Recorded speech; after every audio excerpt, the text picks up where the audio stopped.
El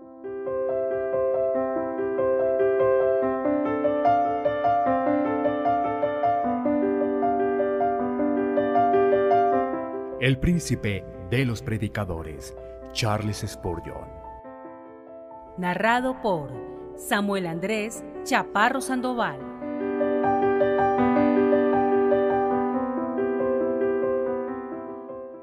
Confesión y absolución.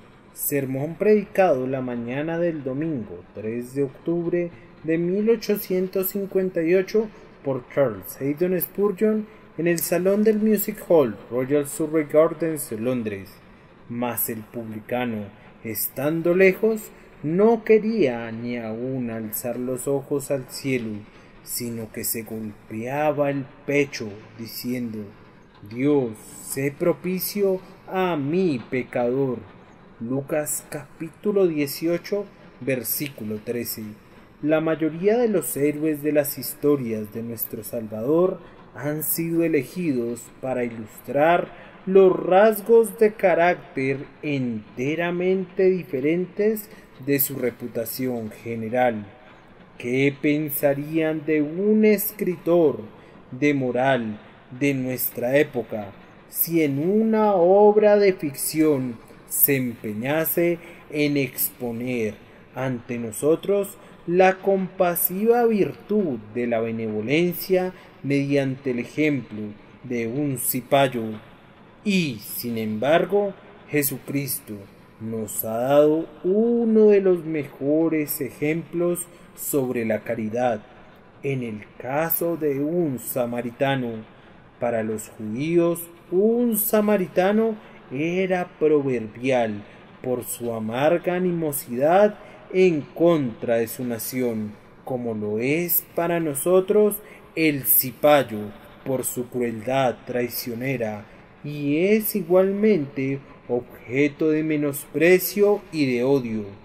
Pero Jesucristo, sin embargo, eligió a su héroe de entre los samaritanos, para que no hubiera nada adventicio que le adornara, y más bien todo el engalanamiento le fuera atribuido a la gracia de la caridad.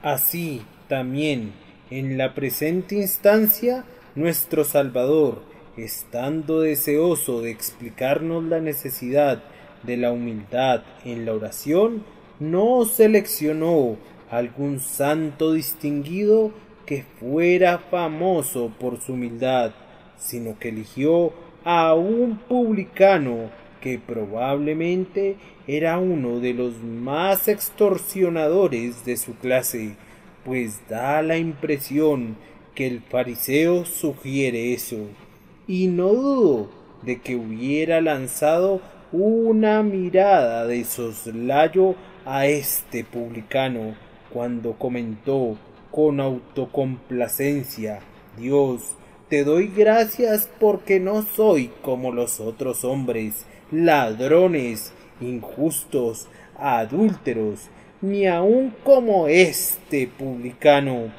Pero con el objeto de que pudiéramos ver que no había nada en la persona que le predispusiera, y para que pudiera sobresalir la aceptación de la oración al ser colocada incluso bajo una luz más resplandeciente contra el negro fondo del carácter del publicano, nuestro Señor seleccionó a este hombre para que fuera la norma y el modelo de alguien que ofrece una oración aceptable a Dios. Noten eso, y no se sorprenderán al encontrar esa misma característica exhibida muy frecuentemente en las parábolas de nuestro Señor Jesucristo. En lo tocante a este publicano, sabemos muy poco sobre su previa carrera, pero podríamos hacer algunas conjeturas cercanas a la verdad, sin incurrir en un serio error. Sin duda, era un judío que pudo haber sido educado piadosamente y entrenando religiosamente, pero tal vez como Leví huyó de sus padres y, no encontrando otro oficio que fuera exactamente el apropiado para su gusto depravado, se convirtió en un miembro de esa clase corrompida que cobraba los impuestos romanos y, avergonzado de ser conocido como Leví por más tiempo, cambió su nombre al de Mateo, para que nadie reconociera en la casta degradada de publicano al hombre cuyos padres temían a Dios y se arrodillaban delante de Jehová. Pudiera ser que este publicano hubiera abandonado los caminos de sus padres entregándose a la lascivia y luego hubiera descubierto que la indigna ocupación de publicano era sumamente afín a su espíritu depravado. No podríamos decir cuántas veces trituró el rostro de los pobres o cuántas maldiciones fueron derramadas sobre su cabeza cuando arrebató la herencia de la viuda y robó al huérfano desamparado y desvalido. El gobierno romano le daba al publicano un poder mucho mayor del que debía poseer y nunca era tardo en usar esa ventaja para su propio enriquecimiento.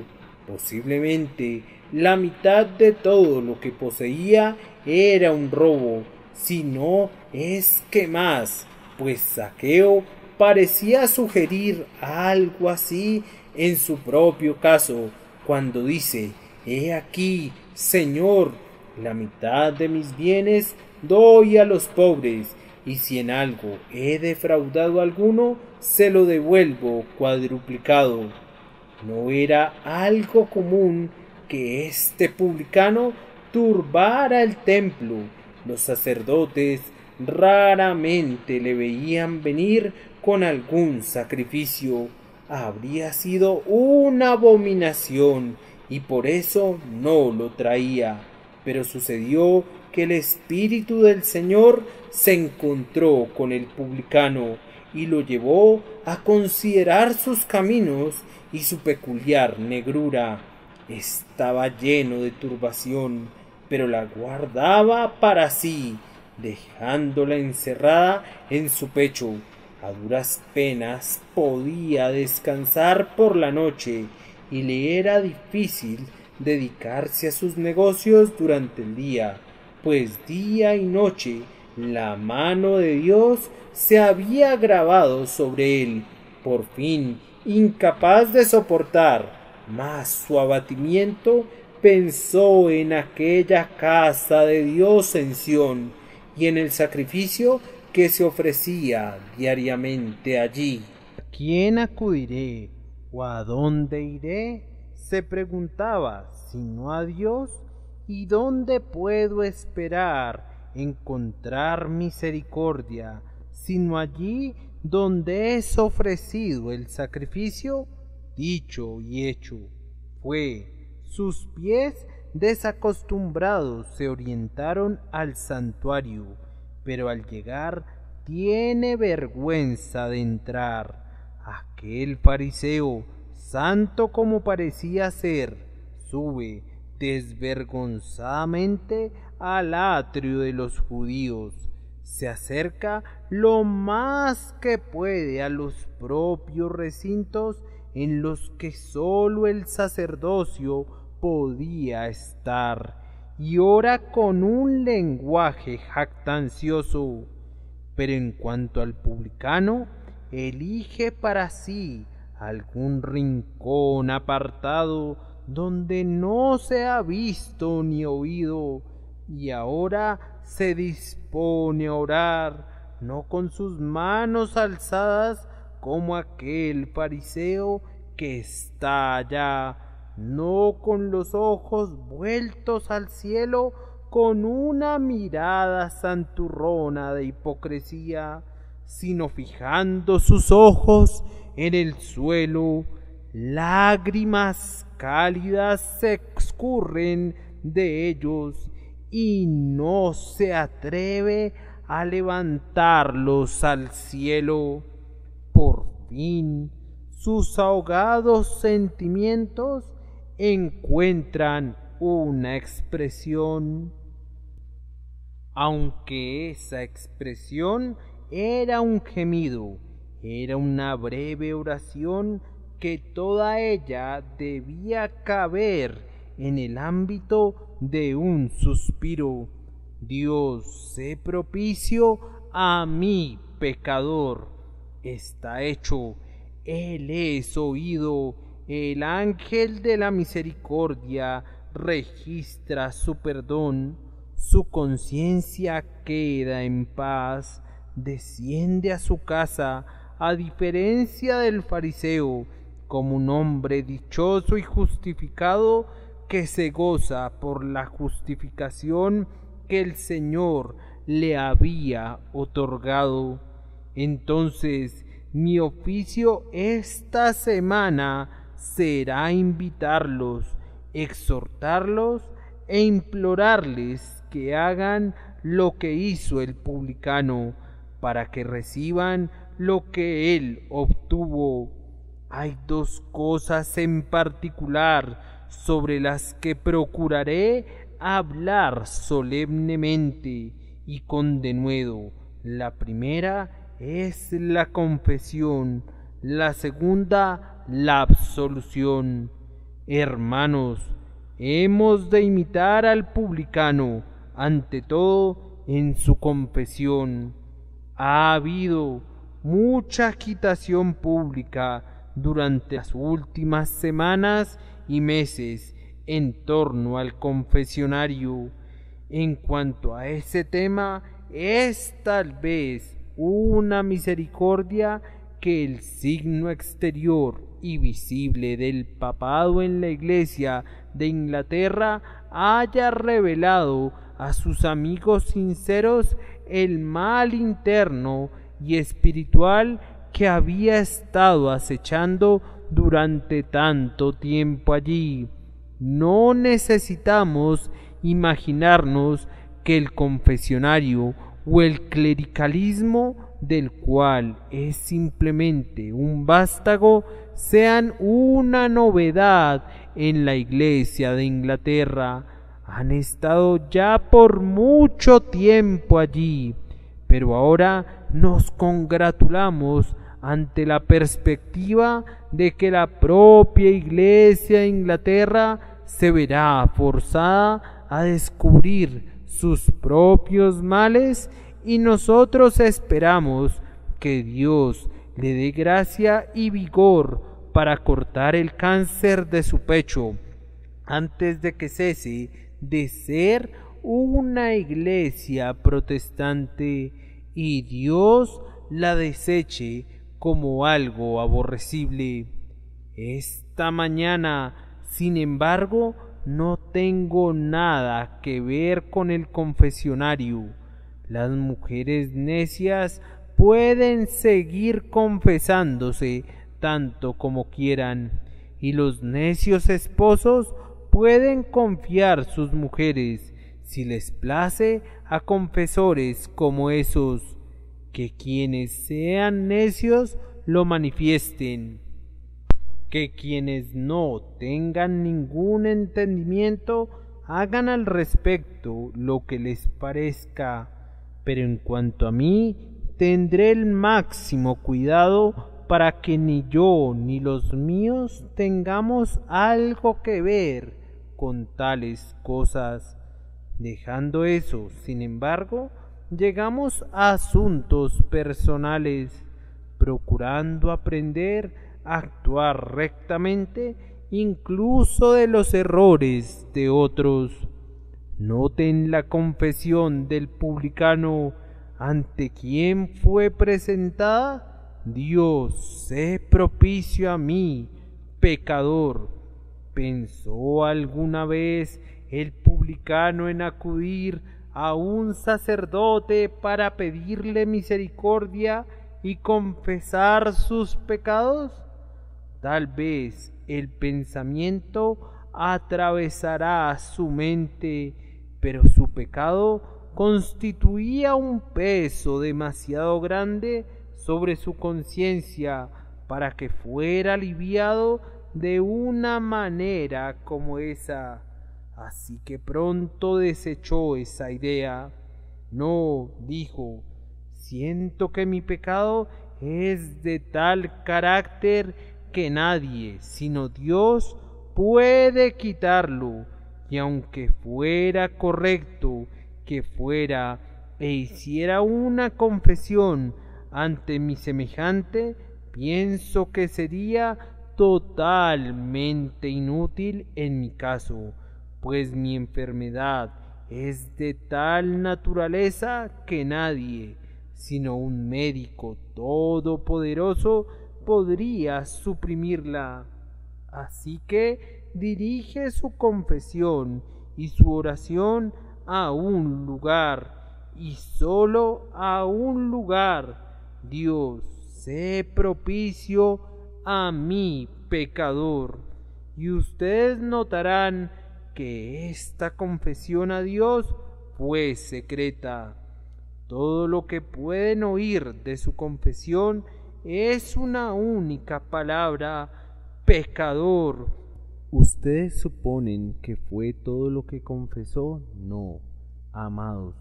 Yo creo que mucho antes de esto, el publicano había hecho una confesión de todos sus pecados, privadamente, de rodillas, en su propio hogar delante de Dios. Pero ahora, en la casa de Dios, todo lo que tiene que decir para que lo oiga el hombre es: soy un pecador. Y yo te aconsejo que si alguna vez hicieras una confesión ante un hombre, que sea una confesión general, pero nunca debe ser una confesión específica. Tú debes confesar ante tus semejantes que has sido un pecador, pero decirle a cualquier hombre en qué sentido has sido un pecador no sería sino pecar otra vez y ayudar a que tus semejantes transgredan. Cuán inmunda ha de ser el alma de ese sacerdote que presta su oído para que se convierta en una alcantarilla que ha de albergar la inmundicia de los corazones de otras personas. No puedo imaginar ni siquiera que el diablo sea más depravado que el hombre que gasta su tiempo sentado en un confesionario, con su oído contra los labios de los hombres y mujeres que, si confesaran verazmente, le harían un adepto de todos los vicios y le instruirían en iniquidades que, de otra manera, no habría conocido jamás. Oh, yo te exhorto que nunca contamines a tu prójimo. Guarda tu pecado para ti mismo y para tu Dios. Él no puede ser contaminado por tu iniquidad. Haz una clara y plena confesión de tu pecado delante de Él, pero ante tu prójimo no le agregues nada a la confesión general: soy un pecador. Esta confesión que hizo delante de Dios fue espontánea. No se le hizo ninguna pregunta a este hombre en lo tocante a si era un pecador o no, o en cuanto a si había quebrantado el 7º mandamiento, o el 8º, o el 9º, o el 10º. No, su corazón estaba lleno de penitencia y se derramaba en ese susurro: Dios, sé propicio a mi pecador. Nos dicen que algunas personas no pueden nunca hacer una plena confesión a menos que un sacerdote les ayude haciéndoles preguntas.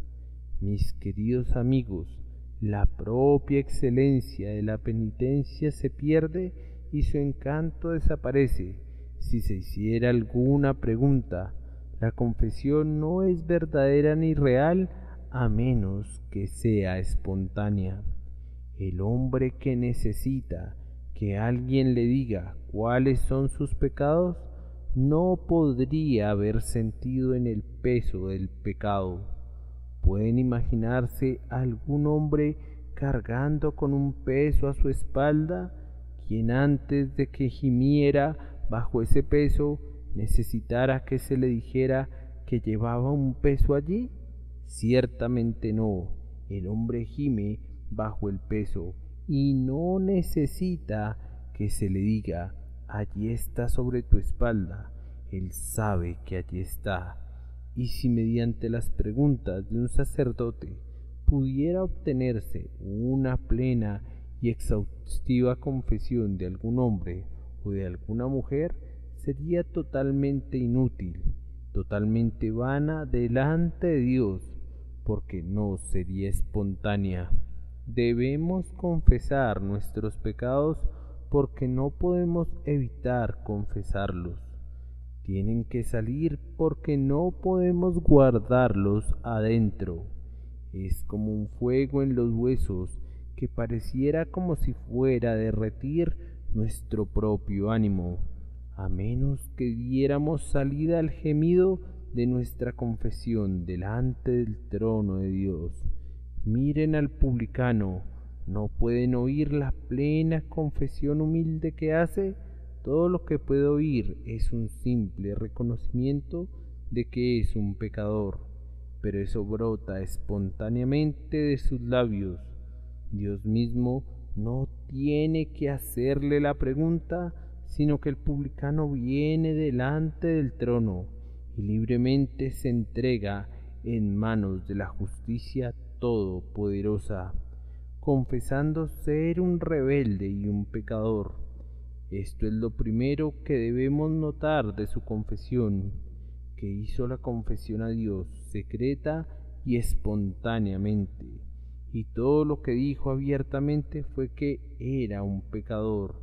Además, que confesó, según nos informa nuestro texto, que era un pecador. Ahora, cuán apropiada es esta oración para nosotros. Pues, ¿hay acaso algún labio aquí presente para el que esta confesión no sea adecuada? Dios, sé propicio a mi pecador. ¿Acaso dices, esa oración le vendría bien a la ramera cuando después de una vida de pecado la corrupción está en sus huesos y está muriendo en la desesperación? ¿Esa oración se adecúa a sus labios? ¡Ay! Pero amigo mío, le vendría bien a tus labios y a los míos también, si conocieras tu corazón, y yo conozco el mío. La oración que sería apropiada para ella sería apropiada para nosotros también. Tú nunca has cometido los pecados que el fariseo repudió, tampoco has sido extorsionador, ni has sido injusto, ni has sido un adúltero, tampoco has sido ni siquiera como el publicano, pero sin embargo la palabra pecador todavía se aplica a ti, y sentirás que así es. Si estuvieras en la condición apropiada, recuerda cuánto has pecado tú en contra de la luz. Es verdad que la ramera ha pecado más abiertamente que tú, pero ¿tenía ella la luz que tú has recibido? ¿Crees que recibió una educación y un entrenamiento tan tempranos como lo que tú has recibido? ¿Experimentó ella alguna vez los remordimientos de conciencia y las guardas de la providencia como los que han vigilado tu carrera? Esto he de confesar en cuanto a mí. Siento y debería sentir una peculiar atrocidad en mi propio pecado, pues peco contra la luz, contra la conciencia y peor todavía, contra el amor recibido de Dios y contra la misericordia prometida por Dios. Pasa al frente, tú que eres el mayor de los santos, y responde a esta pregunta: ¿No es apropiada esta oración para ti? Oigo que respondes sin un momento de vacilación. Sí, ahora se adecúa a mí, y hasta que muera mis trémulos labios han de repetir la petición con frecuencia: Dios, sé propicio a mí, pecador. Varones y hermanos, les imploro que usen esta oración hoy, pues es apropiada para todos ustedes. Comerciante, ¿no tienes ningún pecado en tus negocios que debas confesar? Mujer, ¿no tienes pecados hogareños que debas reconocer? Hijo de muchas oraciones, ¿no tienes ninguna ofensa contra el padre o la madre que debas confesar? Hemos amado al Señor nuestro Dios con todo nuestro corazón, con toda nuestra alma, con toda nuestra fuerza, y ha amado cada uno de nosotros a nuestro prójimo como a sí mismo. ¿O cerramos nuestros labios en lo tocante a cualquier jactancia, y cuando los abramos, estas son las primeras palabras que han de brotar de ellos? He pecado, oh Señor, he quebrantado tus mandamientos. Señor, sé propicio a mí, pecador. Pero observen esto, no es algo extraño que el Espíritu Santo enseñe a un hombre a argumentar su condición de pecador delante del trono de Dios.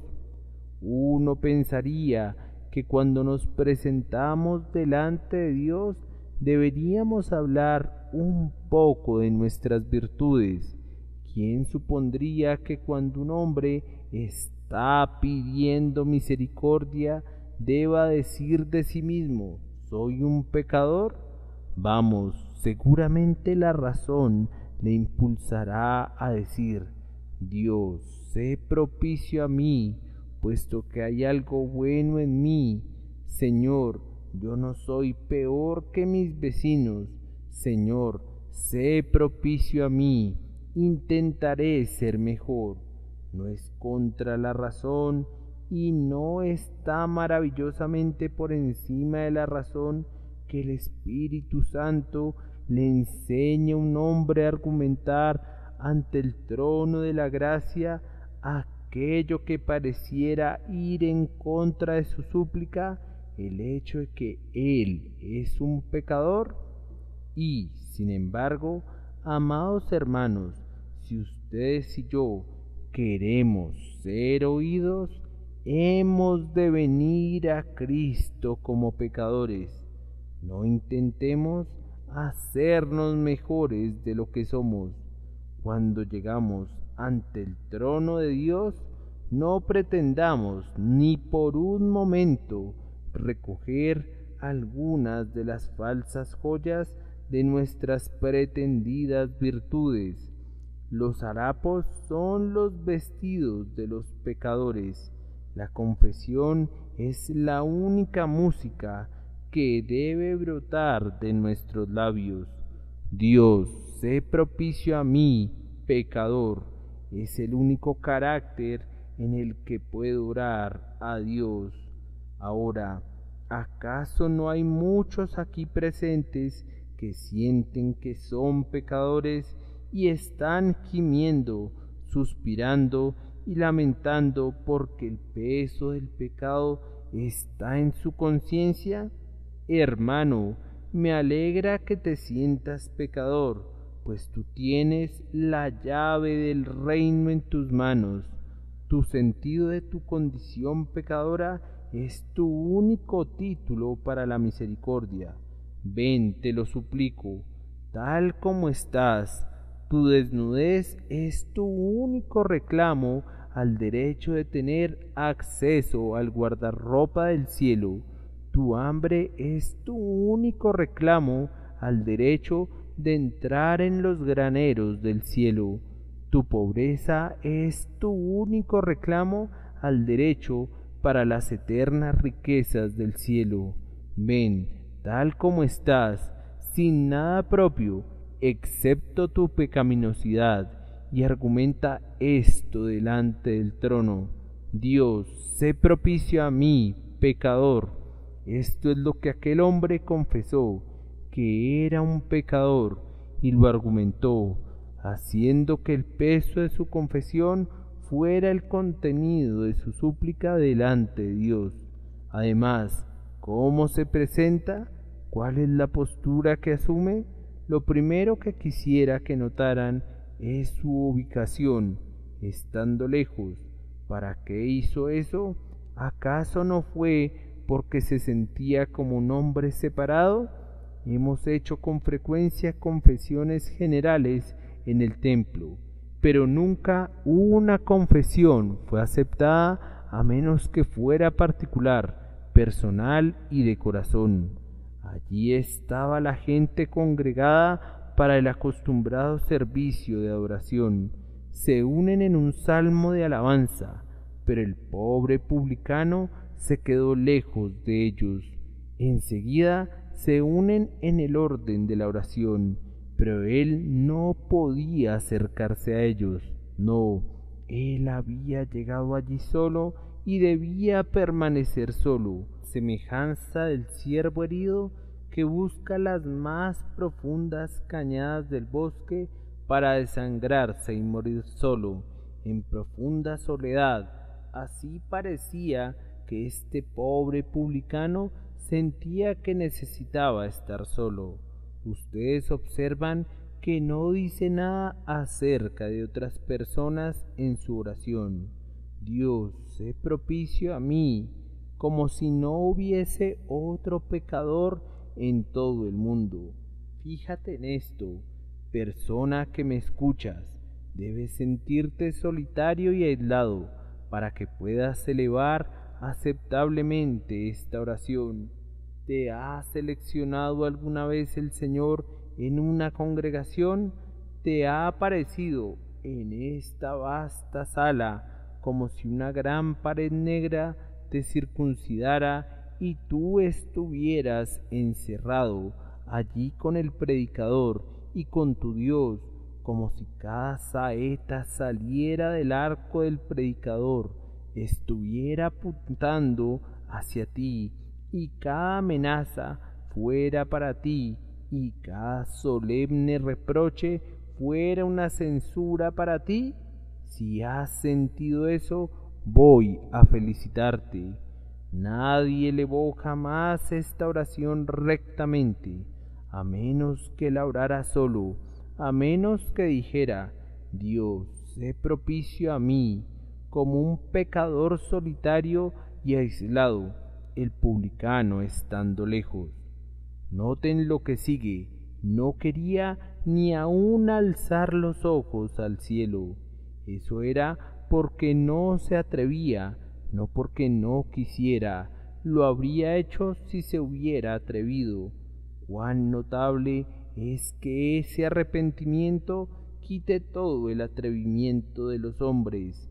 Hemos visto algunos individuos que eran muy atrevidos antes de ser tocados por la gracia soberana y que posteriormente se volvieron los hombres más trémulos y escrupulosos, poseedores de la más tierna conciencia que se pudiera imaginar, hombres que eran descuidados, que alardeaban y desconfiaban de Dios, se volvieron tan humildes como unos niñitos, temerosos incluso de alzar sus ojos al cielo, aunque una vez lanzaron sus blasfemias y sus maldiciones en esa dirección. Pero, ¿por qué no se atrevía a alzar sus ojos al cielo? Era porque estaba abatido en su espíritu, tan oprimido y cargado que no podía mirar a lo alto. ¿Es ese tu caso, amigo mío, esta mañana? ¿Tienes miedo de orar? ¿Sientes como si no pudieras esperar que Dios tenga misericordia de ti?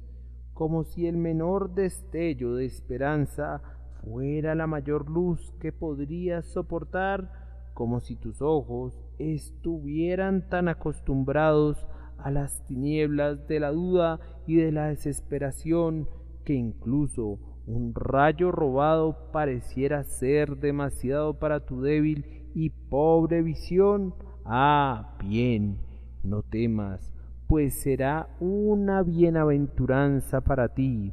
Tú estás solamente siguiendo al publicano en su triste experiencia ahora, y el Señor, que te ayuda a seguirle en la confesión, te ayudará a regocijarte con él en la absolución. Noten que otra cosa hizo: se golpeaba el pecho. Era un buen teólogo, era un real doctor en teología. ¿Por qué se golpeaba el pecho? Porque sabía dónde se albergaba la maldad en su pecho.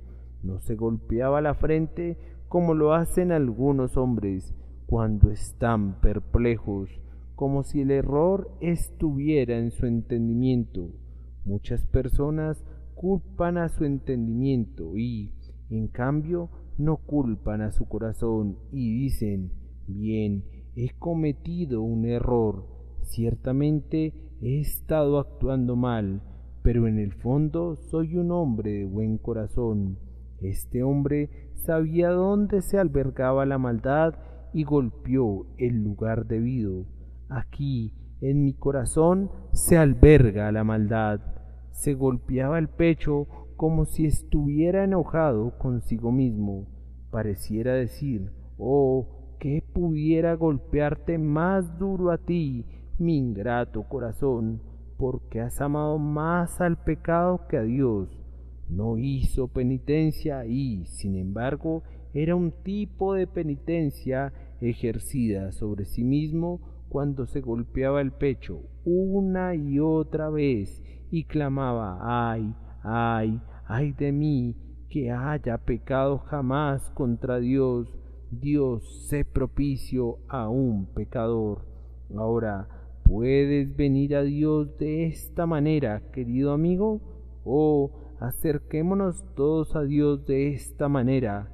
Tú tienes suficiente, hermano mío, para hacer que te quedes solo, pues ha habido pecados en los que tú y yo, cada uno de nosotros, hemos incurrido en una culpa solitaria. Hay iniquidades conocidas solamente por nosotros, que nunca le dijimos a la pareja de nuestro propio pecho, ni a nuestros propios padres o hermanos, ni siquiera al amigo a quien le pedimos el dulce consejo.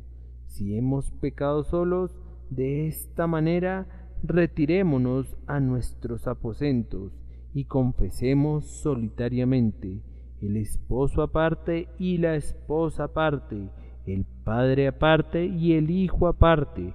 Cada uno de nosotros ha de lamentarse individualmente. Varones y hermanos, dejen de acusarse unos a otros, desistan riñas provocadas por su inclinación a censurar y por las calumnias provocadas por su envidia. Censúrense a ustedes mismos y no a su prójimo. Rasguen sus propios corazones y no la reputación de sus vecinos. Vamos, que cada individuo considere ahora su propio caso y no el caso de otro. Que cada uno clame: Dios, sé propicio a mí, estando solo aquí, pecador. ¿Y no tienes una buena razón para bajar tu mirada? ¿No pareciera a veces que es demasiado para nosotros mirar jamás al cielo otra vez? Hemos blasfemado contra Dios, algunos de nosotros, e incluso hemos imprecado maldiciones sobre nuestros miembros y sobre nuestros ojos, y cuando esas cosas regresan a nuestra memoria, muy bien podemos estar avergonzados de mirar a lo alto.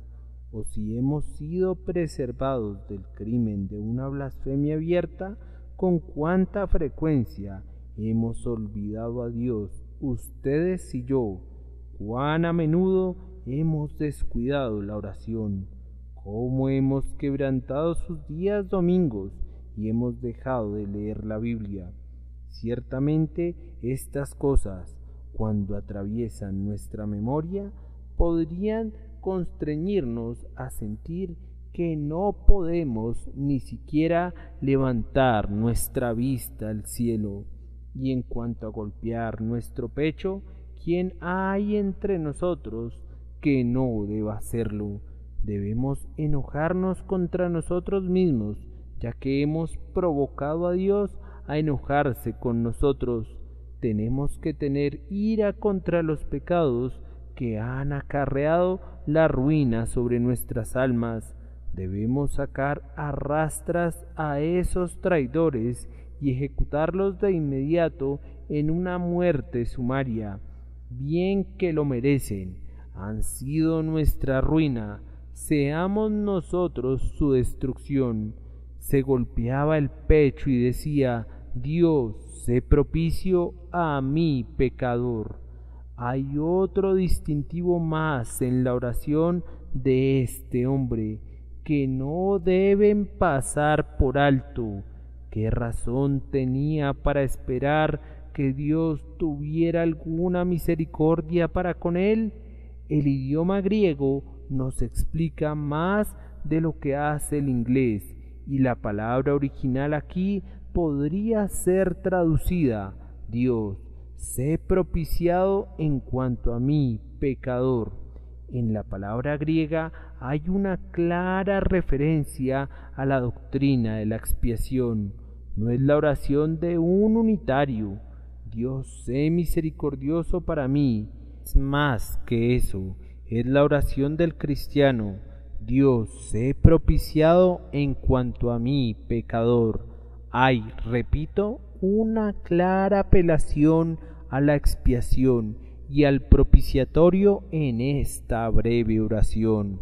Amigo, si queremos venir ante Dios con nuestras confesiones, hemos de tener cuidado en argumentar la sangre de Cristo. No hay esperanza para un pobre pecador aparte de la cruz de Jesús.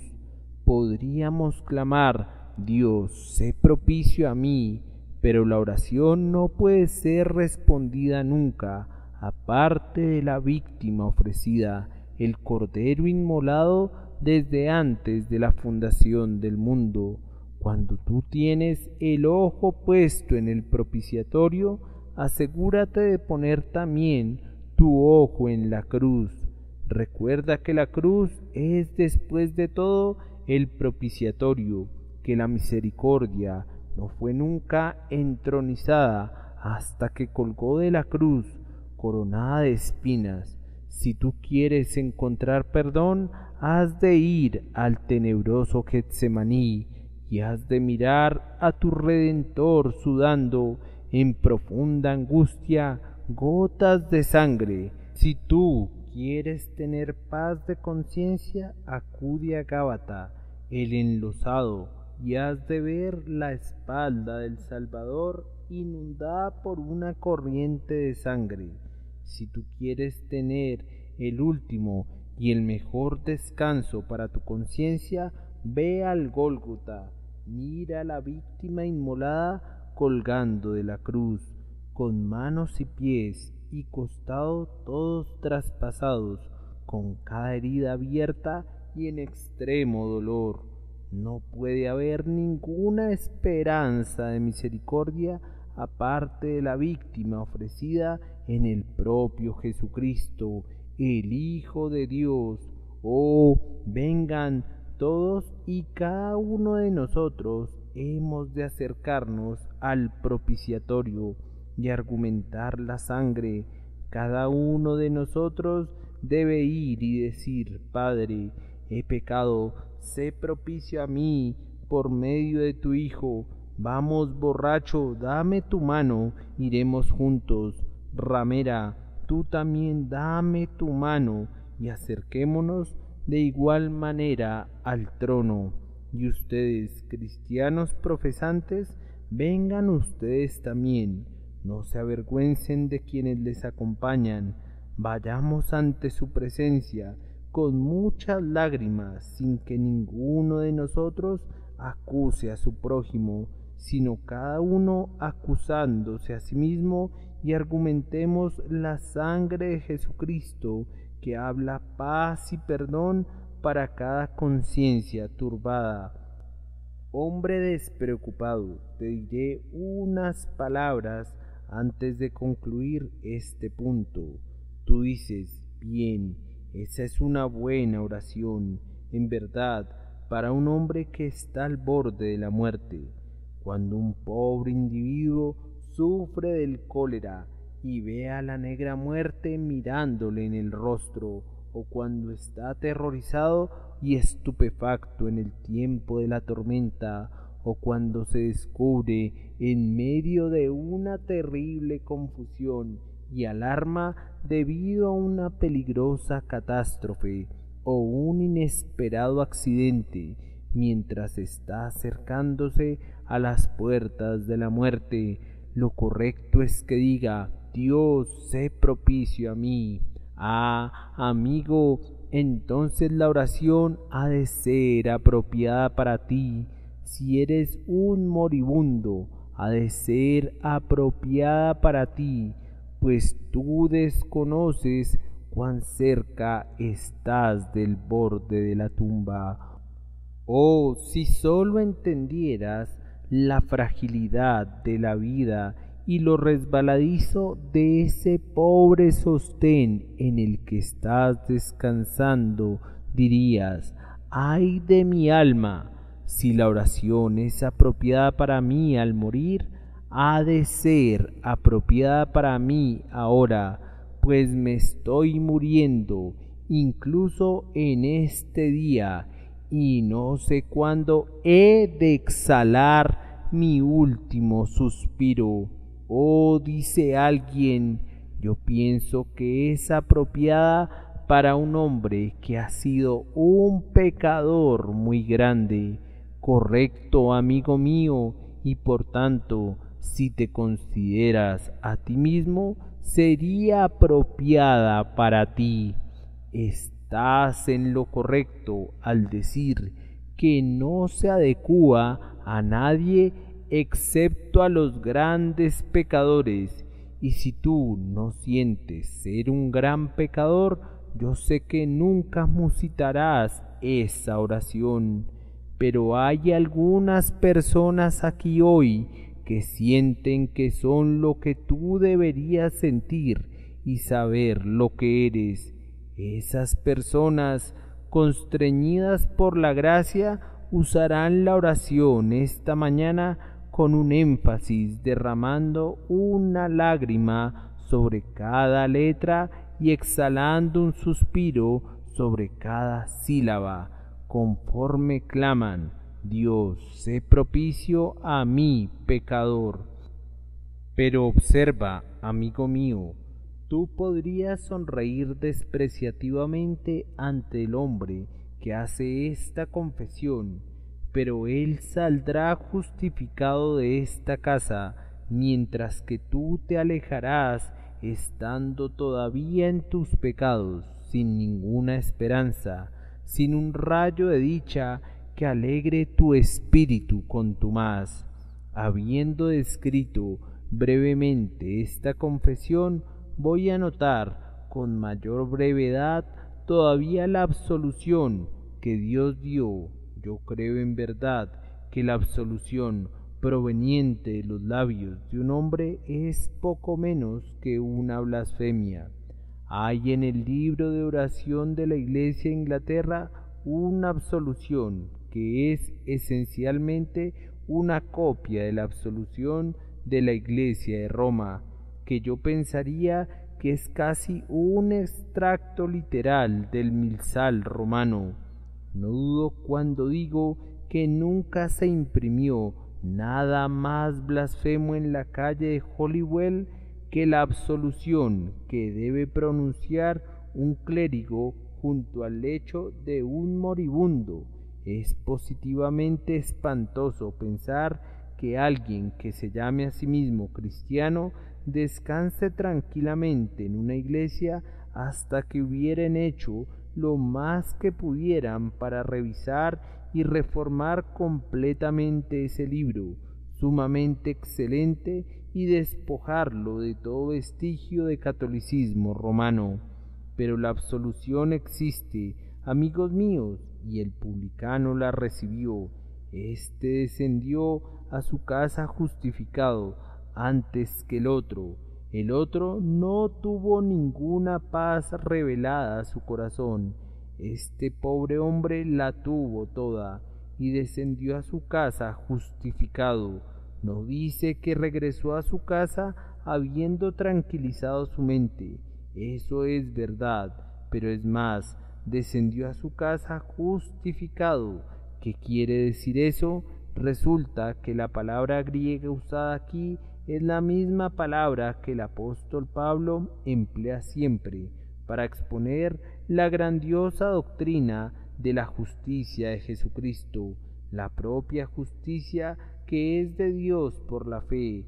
El hecho es que en el momento en que el hombre elevó esa oración, todo pecado que cometió jamás fue borrado del libro de Dios, así que no permaneció en el registro en contra suya.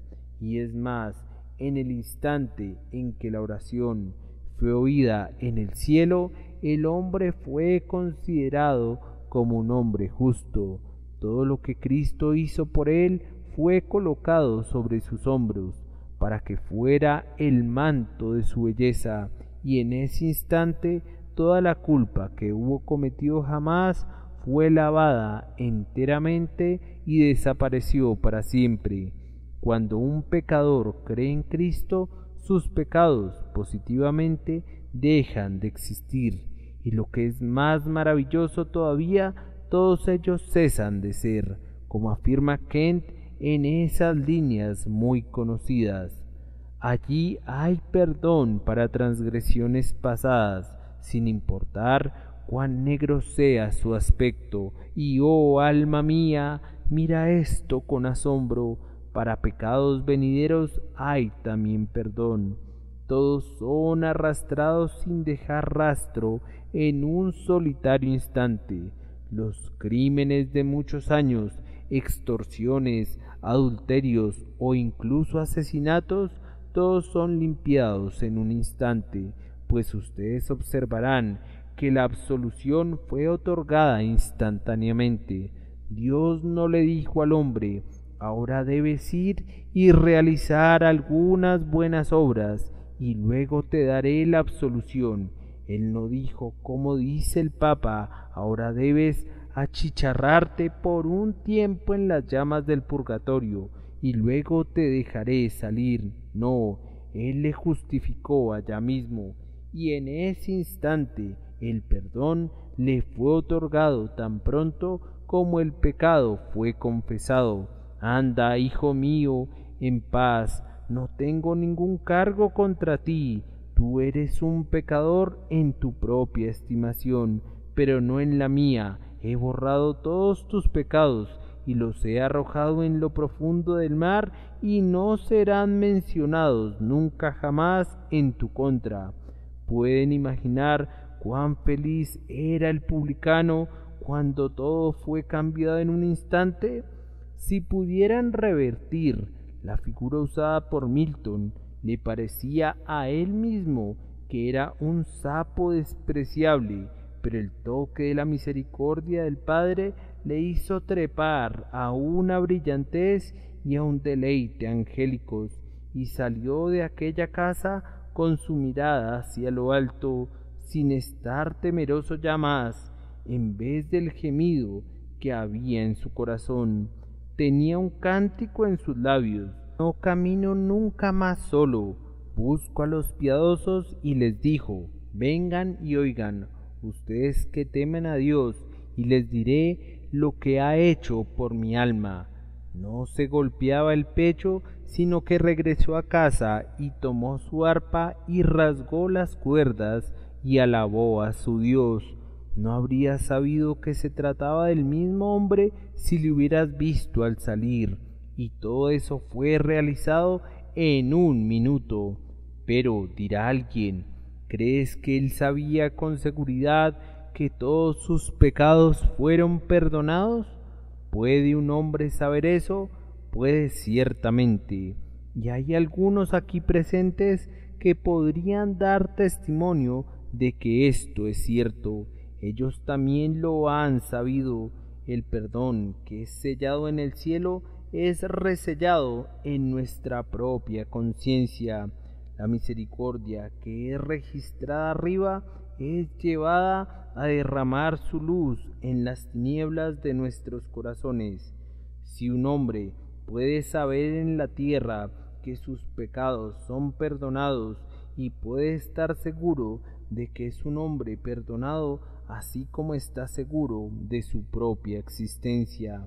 Y ahora oigo una exclamación de alguien que pregunta: ¿y puedo ser perdonado yo esta mañana? ¿Y podría saber que he sido perdonado? ¿Podría ser perdonado de tal manera que todo sea olvidado, yo que he sido un borracho, un blasfemo y no sé cuántas cosas más? ¿Pueden ser lavadas todas mis transgresiones? ¿Puedo estar seguro del cielo y todo eso en un instante? Sí, amigo mío, si tú crees en el Señor Jesucristo, si te quedas donde estás ahora y musitas esta oración: Señor, ten misericordia, Dios, sé propicio a mi pecador por medio de la sangre de Cristo, yo te digo, amigo, que Dios no ha rechazado nunca esa oración. Si brotó de unos labios honestos, Él nunca cerró las puertas de la misericordia a esa oración. Es una letanía solemne que será usada en tanto que el tiempo dure y atravesará los oídos de Dios en tanto que exista un pecador que la use. Vamos, no tengas miedo, te lo imploro, usa esa oración antes de que abandones este salón.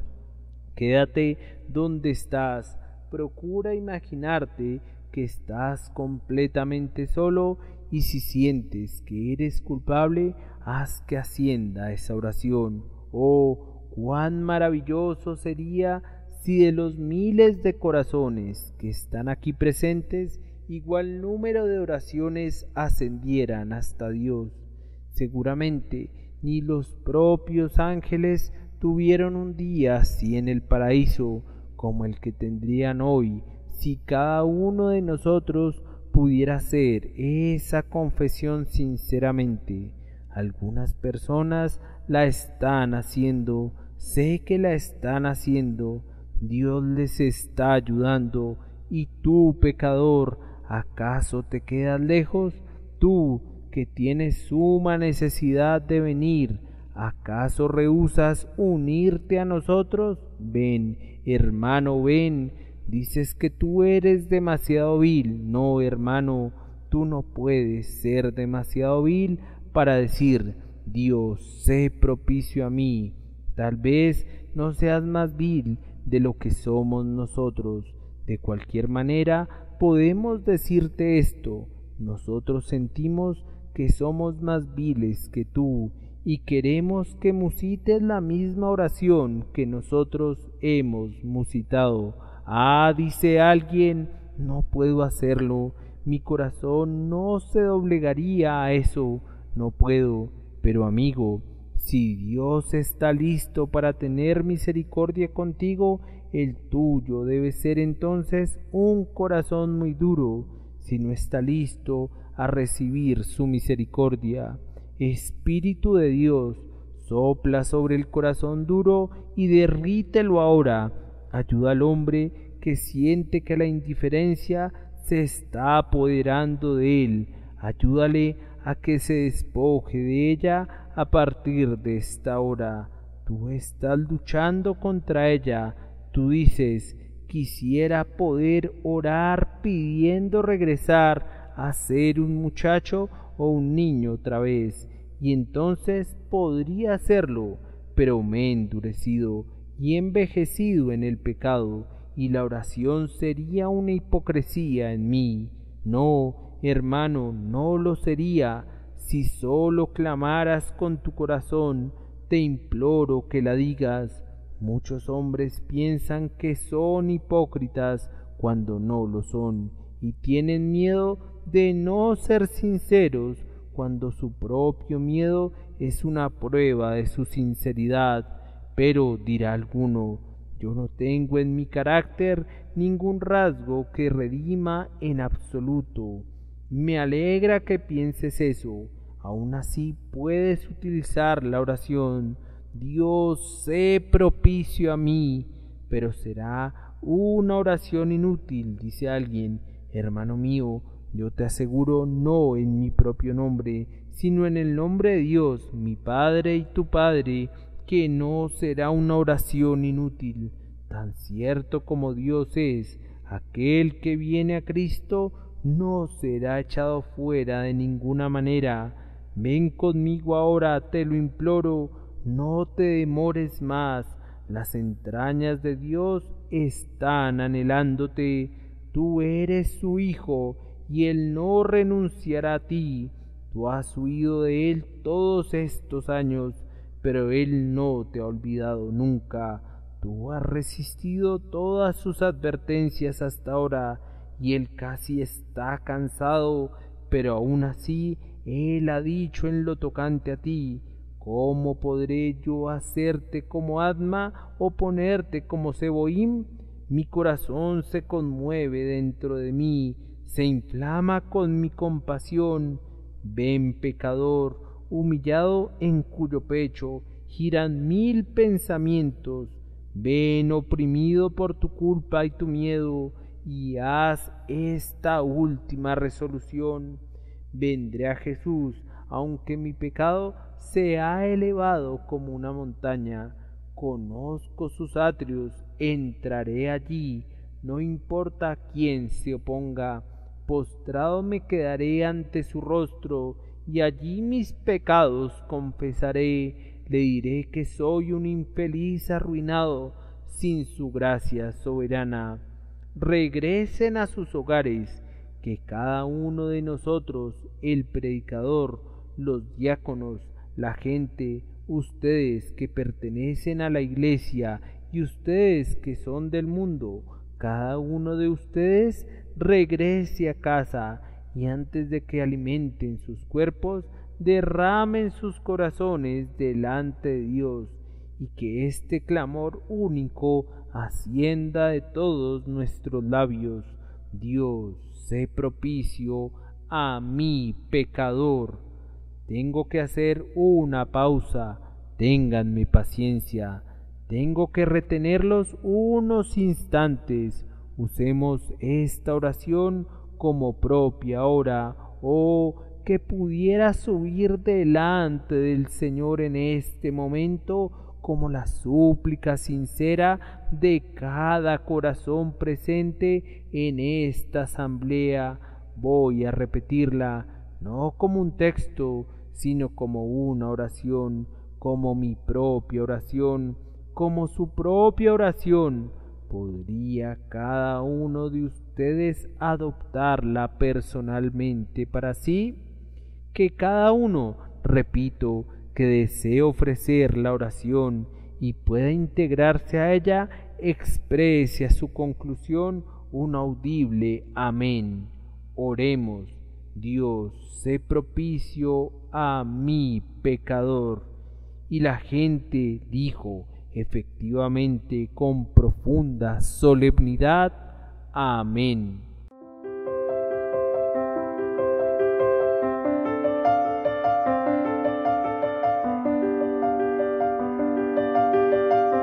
El príncipe de los predicadores, Charles Spurgeon. Narrado por Samuel Andrés Chaparro Sandoval.